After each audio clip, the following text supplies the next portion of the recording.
नाही, या मतदारसंघामध्ये गेले 40-45 वर्ष गोरगरीब माणसाशी माझी नाळ जुडलेली आहे आणि या ठिकाणी सर्वांना आश्चर्याचा धक्का बसला की इतक्या मोठ्या प्रमाणावर प्रतिसाद प्रत्येक गावात असताना पराभव कसा होऊ शकतो. कारण माझं स्वतःचं गाव पाहिलं तर चंद्रकांत पाटलांना त्या ठिकाणी 550 मतं मिळालेली आहे.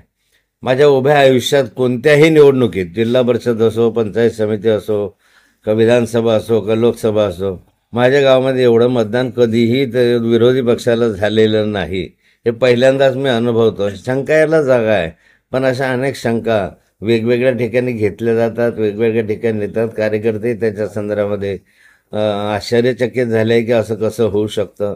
पण जे झालं आहे ते व्हीव्हीपॅटमध्ये दिसतं आहे, त्यामुळे एकंदर त्याच्याविषयी काही तक्रार करणं मला योग्य वाटणार नाही.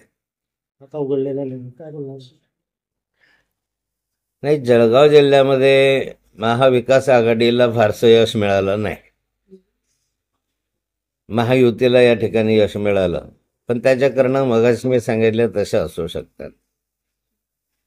सुद्धा पडलेले आहे. एकीकडे काँग्रेसचे बाळासाहेब थोरात हे सुद्धा ते पडलेले आहेत. यामध्ये ईव्हीएम मशीनमध्ये काय असं घोटाळा वगैरे आपल्याला काही ठिकाणी शंका येण्यासारखी जागा आहे. कारण माझ्याकडे काल या मतदारसंघातली यादी आली, जे संभाव्य मतदान प्रत्येक गावाला किती होईल याची यादी माझ्याकडं काल व्हॉट्सअपवर फिरत होती. आणि आज पाहिलं तर तंतोतंत त्या गावांना तशाच्या तशा स्वरूपे 5-25 मतांच्या फरकाच्या अंतरानं तसेच मतं पडले. काही तर एकदम सेम 550 तर 550च मतं पडलेले आहेत. हे कसं होऊ शकतं? काल जी यादी आली त्याच्यामध्ये एकाही मताचा फरक नाही, असं कसं होऊ शकतं? त्यामुळे शंकेला वाव आहे, परंतु ह्या शंका कुशंका घेण्यात अर्थ नाही आहे. पराभव आहे.